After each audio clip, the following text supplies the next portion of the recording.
I was watching you break down Justin Fields, that he tries to do too much. Oh, now you're going to say you watched the show, even though you don't even know where. Okay, I see where you're going. Go ahead. I did watch that. You did. Okay. You did break down Justin Fields, right? And you said that he was trying too hard. Young quarterbacks try too hard. What advice would you give Justin Fields? The advice I give any what I'll call dual threat quarterbacks that are good runners who can throw. They've got to graduate to throwers who can run. And the job in the NFL is to throw the football in the pocket. How long did it take you? It's a process, but it's more of I'm telling you, Sid Gilman, we go back to the USFL, one of the best things he ever did was, I'd run around and make plays and, run for first downs. And he like, what the hell? What are you doing? No one knows where you're going. No one knows what you're doing. No one, what, stand in there and throw the football. And I'm like, what do you mean stand and throw the football? I'm not going to take a sack and, I can go run around and make something happen. What are you talking about? He goes, you don't understand. When you call a play in the huddle, the play matters.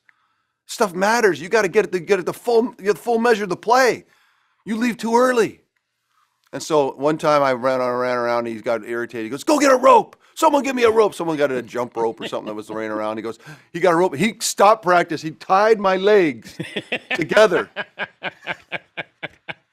It was more ceremonial. You know what I mean? But he was like telling me what I would want to tell Justin Fields.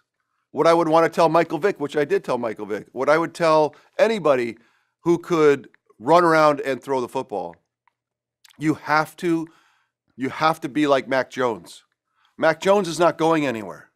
Mac Jones has to figure out a way to be a phenomenal, sophisticated throw of the football from the pocket. And you have to be Mac Jones for some time so that you can, I'm not saying Mac Jones is going to be spectacular. I'm just saying you have to be the guy that can't move. You have to tie your legs up, kind of mentally, so that you actually are forced to sit in there and figure out how to get the ball out of the pocket, like out of your hand.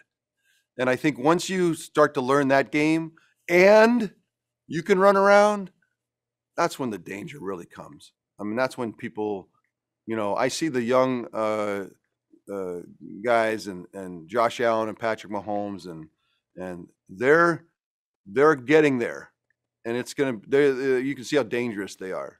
And it was funny, Patrick Mahomes this year, really the challenge was the league, as what happened to us with the West Coast offense in the early 90s.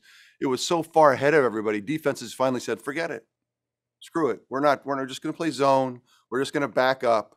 We're going to give you everything short, but we're not going to get beat with you throwing all over the place and people running around while we're spinning around. We're not going to do that.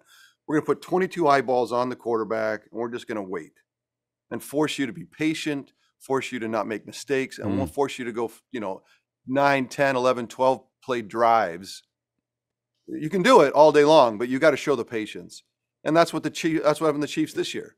Defenses said, you know what, screw it. We're not Travis Kelce running all over the place, Tyreek Hill running deep, no more. Just back up and force you to play, be human. Just drop it off. And they struggled. Patrick struggled a little bit. Yeah. But they faced the challenge. Remember, was it late October they were losing games, or maybe it was middle October? Like, who are the Chiefs? What's going on? Well, the league said no more. And they had to adjust. And then they did. And now the league has no answer. I think the Chiefs are better today, more dangerous today than they've ever been, because they now have all the arrows in the quiver that they needed. The defenses go, well, we have no answer now.